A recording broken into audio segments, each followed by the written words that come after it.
AP assembly సమావేశాలు 5వ రోజు కూడా కొనసాగాయి. వైసీపీ అధినేత, మాజీ ముఖ్యమంత్రి వైఎస్ జగన్ రాసిన లేఖ ప్రస్తావనకు వచ్చింది. తనకు ప్రతిపక్ష హోదా ఇవ్వాలని జగన్ నాకు రాసిన లేఖలో బెదిరింపులు, ప్రేలాపనలు, అభియోగాలు ఉన్నాయి. టీవీల్లో వారు అసంబద్ధ వాదన చేస్తున్నారు. హైకోర్టుకి కూడా వెళ్లారు. ఆ పిటిషన్కి విచారణ అర్హత ఉందో లేదో కూడా ఇంకా కోర్టు చెప్పలేదు. కోర్టులో పెండింగ్ ఉన్న విషయానికి కదా అని సైలెంట్గా ఉన్నాను. కానీ బయట మాత్రం స్పీకర్కి నోటీసు ఇచ్చారని తప్పుడు ప్రచారం చేస్తున్నారు అని స్పీకర్ అయ్యన్న సభను ఉద్దేశించి అన్నారు.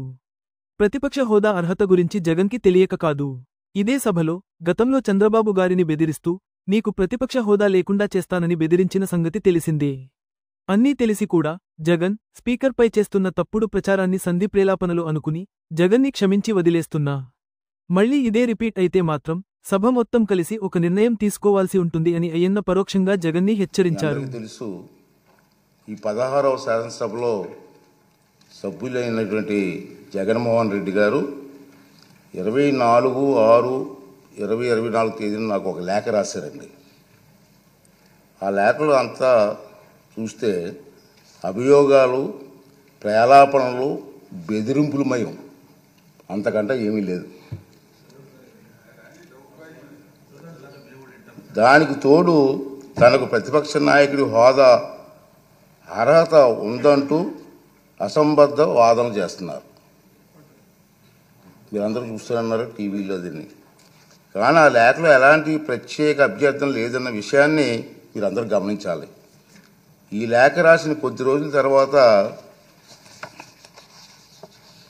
జగన్మోహన్ రెడ్డి గారు ఆంధ్రప్రదేశ్ హైకోర్టుని ఆశ్రయించారు. హైకోర్టు కూడా వెళ్ళారు. విచిత్రం ఏమిటంటే తనకు ప్రతిపక్ష నాయకుడిగా ప్రకటించవలసిందిగా శాసనసభ కార్యదర్శిని, స్పీకర్ కార్యదర్శిని ఆదేశించాలని ఆ రిట్ పిటిషన్లో విజ్ఞప్తి చేశారు. జగన్మోహన్ రెడ్డి గారు పిటిషన్ ఇంకా విచారణ అర్హత కలిగి ఉన్నదో లేదో అని నిర్ధారించే దశలోనే ఉంది. ఇంకా రిట్ పిటిషన్ వేసే అర్హత ఉందా లేదా మీకు అని చెప్పి ఆ దశలోనే ఇంకా ఉంది. ఈ పిటిషన్లో వైఎస్ జగన్మోహన్ రెడ్డి గారు స్పీకర్ను, శాసన వ్యవహారాల మంత్రిని ప్రతివాదులుగా చేర్చినప్పటికీ ఆ ఇద్దరిని మినహాయించాలని గౌరవ అడ్వకేట్ జనరల్ గారు చేసిన సూచనతో గౌరవ న్యాయస్థానం ఏకీభవించింది.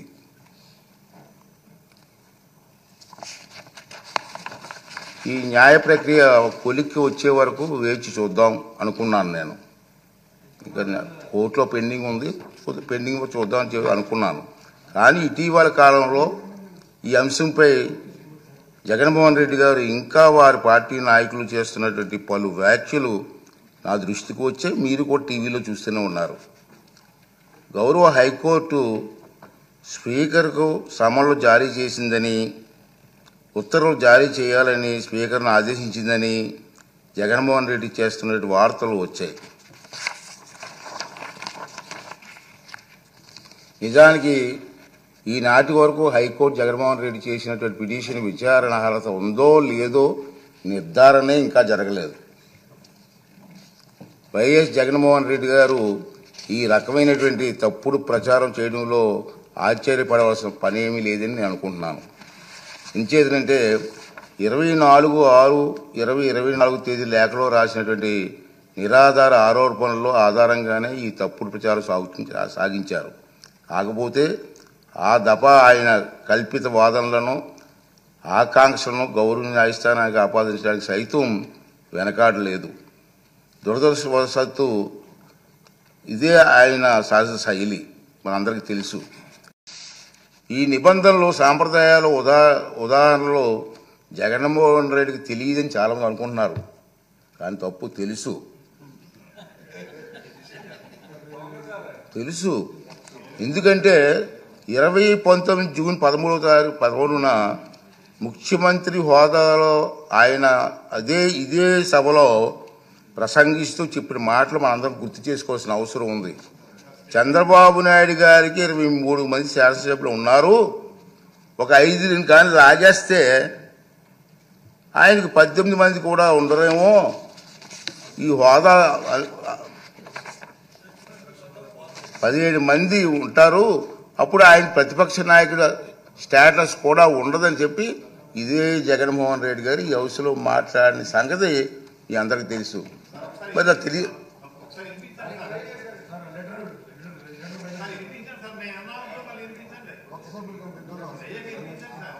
అదే చెప్తాం కదా.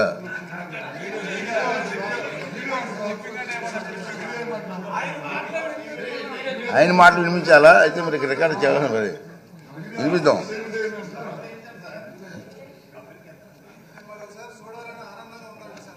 అతనే చెప్పారు